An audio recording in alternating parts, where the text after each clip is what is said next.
اور جو ہماری جو سیاسی حکومت ہے یہ بالکل ایکول پارٹنر ہیں اور مل کے جو ہے یہ نظام چلا رہے ہیں۔ انہوں نے یہ نہیں کہا کہ یہ پاکستان میں ایک جمہوری ملک ہے، وہاں پہ جمہوری حکومت ہے اور فوج ہمیشہ جمہوری حکومت یا جو پارلیمانی نظام ہے اس میں ایک ماتحت ادارے کی حیثیت سے ملک کے اندر کام کرتی ہے۔ اب اس میں جتنے بھی تجزیہ نگار ہیں وہ یہ کہہ رہے ہیں کہ اس سارے جو دورہ تھا اس پہ خواجہ آصف کے ایک انٹرویو نے پانی پھیر دیا۔ اس میں تجزیہ کاروں کا یہ بھی کہنا ہے کہ خواجہ آصف کو یہ انٹرویو کبھی بھی جو ایگری نہیں کرنا چاہیے تھا۔ نہیں سمجھ آتی کہ انہوں نے کیوں اس کی حامی بری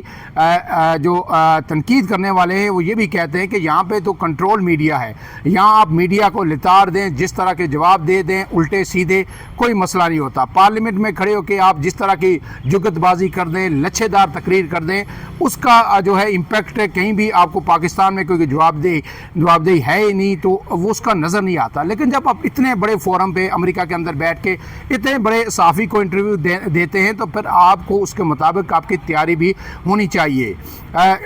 لوگ بعض یہ بھی کہہ رہے ہیں کہ شاید بلاول بھٹو نے جو ایک بھارتی صحافی کو انٹرویو دیا تھا، شاید خواجہ آصف نے سوچا کہ میں بھی اسی طرح یہ انٹرویو دے دوں گا۔ بلاول بھٹو کے اس انٹرویو کی ان کے ناقدین نے بھی تعریف کی تھی کہ بلاول بھٹو نے بہت بڑا رسک لیا، ایک بھارت کے منجے ہوئے صحافی کو، سینئر ترین صحافی کو نہ صرف انٹرویو دیا بلکہ ان کو چاروں شانے چت بھی کیا اور ان کے تمام جو سوالات تھے ان کے بالکل نپے تلے جواب دیے، اور جب بھی بھارتی صحافی نے ان پہ ڈومینیٹ کرنے کی کوشش کی تو آگے سے بلاول کا کرارا اور تگڑا جواب آیا، اور یہ تمام تجزیہ کاروں نے اس پہ اتفاق کیا کہ بلاول اس میں ایک ونر کی حیثیت سے جو ہے سامنے آئے تھے۔ لیکن خواجہ آصف کو شاید جو ہے جس طرح انگلش لینگویج کے اوپر بلاول بھٹو کو کمانڈ حاصل ہے وہ بھی نہیں ہے۔ جو ہمارے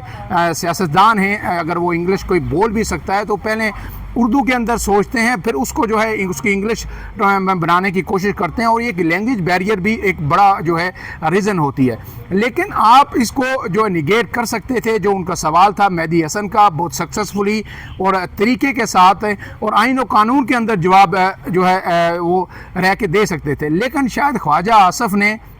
اتنا بھی کہنا گوارا نہیں کیا۔ شاید انہیں یہ خطرہ تھا کہ شاید فوج کے سربراہ جو ہے ناراض نہ ہو جائیں کہ اگر میں کسی لمحے کہہ دوں کہ نہیں جی فوج کے سربراہ تو وزیر دفاع کے ماتحت ہیں، وہ بالکل مجھے جواب دے ہیں یا وہ مجھے جواب دیتے ہیں اور مجھ سے جو بھی کام کرتے ہیں حکومت یا فوج کی کنسلٹیشن سے کرتے ہیں، تو اب اس کے بعد جو ہے پاکستان کے اندر بھی یہ سوال ہر حلقے کی جانب سے اٹھایا جا رہا ہے کہ جس طرح جو آپ پوری دنیا کے اندر ایک آپ کا بیانیہ پہلے نواز شریف صاحب نے بنایا تھا ووٹ کو عزت تو نہیں ملی، لیکن کم سے کم جو پاکستان کے اندر ایک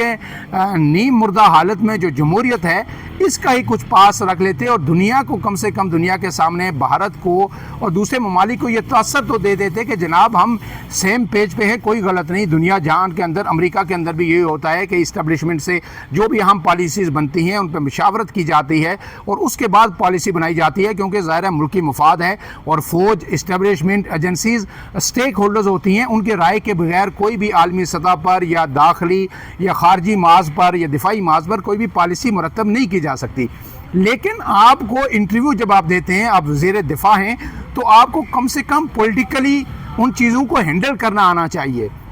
لیکن اگر آپ ان کو ہینڈل نہیں کر سکتے تو پھر اتنے بڑے محاذ پہ جا کے اتنے بڑے فورم پہ جا کے آپ کو بغیر تیاری کے ایک اتنے بڑے پائے کے جرنلسٹ کے آگے جو تابڑتوڑ سوال آپ کے ساتھ کر رہا ہے اس کے آگے نہیں بیٹھنا چاہیے تھا۔ اب یہ ساری جو ہے اس کے بعد میرے خیال میں خواجہ آصف سے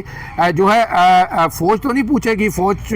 تو کہے گی کہ انہوں نے بڑا اچھا جواب دیا، لیکن میرے خیال میں نون لیگ کے اندر بھی اس بارے میں ضرور جو ہے ان سے پوچھا جائے گا، اور اگر نون لیگ نہیں بھی پوچھے گی وہ تو شاید ہائبرڈ نظام کو اس سے خوش ہیں، لیکن پاکستانی میڈیا، پاکستان کی اپوزیشن اور عالمی دنیا ہر بار جو ہے خواجہ آصف کے اس انٹرویو کا حوالہ دیتی رہے گی، اور جب تک جو ہے یہ حکومت قائم ہے اب جو ہے اس پر سوالات خواجہ آصف کے اس انٹرویو پر اٹھتے رہیں گے۔ اب اس میں ایک آخری بات یہ ہے کہ جو اس وقت کی پاکستان کی صورتحال ہے، اس میں جو خواجہ آصف نے گفتگو کی ہے اور جس طرح وہ بڑے فخریہ انداز میں کہتے ہیں، پاکستان کے اندر بھی کہتے رہے کہ جی ہائیبرڈ نظام ہے ٹاک شوز کے اندر بھی، تو یہاں تو جو ہے اینکر جو ہے اسے رفع دفع کر لیتے ہیں، اسے سن لیتے ہیں، ایک خبر ہی بنتی ہے، ہیڈ لائن ہی بنتی ہے، یا کچھ جو ہے اس پہ سوشل میڈیا پہ بات چل جاتی ہے، اس کا امپیکٹ نہیں ہوتا. لیکن انٹرنیشنل لیول پہ اب اس کا امپیکٹ جو ہے ضرور آئے گا، اور اس پر پاکستان کو بڑی ہی جو ہے سبکی کا سامنا کرنا پڑ سکتا ہے. اب یہ دیکھنا ہے کہ اس سارے انٹرویو، یہ جو دورہ تھا، اس پر اس انٹرویو کے نتائج کس طرح مرتب ہوتے ہیں، اور اس کی جو کامیابی ہے اس دورے کی، اس کو یہ کس طرح ایک طرح سے گہنا کے جس طرح اس انٹرویو نے رکھتی ہے، نون لیگ اور یہ حکومت جو ہے اس کے اثرات سے کس طرح باہر نکل پاتی ہے. فی الحال کے لیے اتنا ہی. عمران اعظم کو دیجیے اجازت. اللہ حافظ.